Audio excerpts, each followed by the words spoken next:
Good evening, everyone. Here's the PM update for April 20th with everything going on around Ukraine. So proving yet again that we have cool names for a lot of our stuff, the Five Eyes Intelligence Alliance of the US, Canada, UK, Australia, and New Zealand warned Russia may engage in cybercrime groups and operations against states, institutions, and businesses surrounding aid to Ukraine. Also, it turns out Ukraine didn't get a new shipment of warplanes after all. Instead, the U.S. sent over spare parts to help make once grounded planes operational.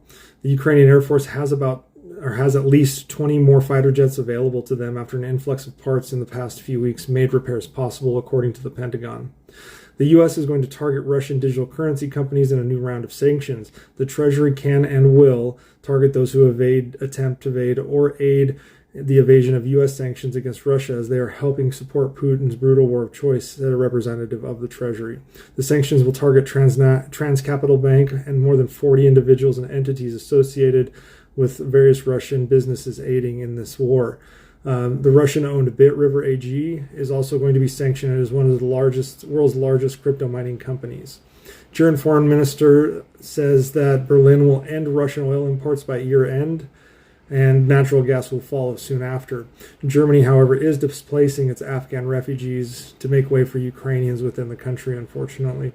Russian President Vladimir Putin said Wednesday that his nation successfully test-launched a Sarmat intercontinental ballistic missile and had sent threatening messages to the West. Russia notified the U.S. of the test under the conditions of the New START treaty, so the U.S. was aware the test was going to take place.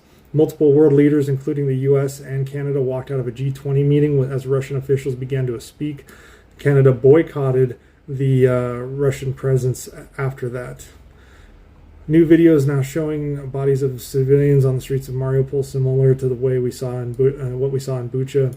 And unfortunately, 25 teenage girls were gang raped in Ukraine, and now 9 are now pregnant. An elderly woman spoke about being raped by Russian soldiers, and the bodies of children have been found naked with their hands tied behind their backs and their genitals mutilated in areas around Ukraine. So, yet again, Russian monsters and dogs doing what Russian monsters do.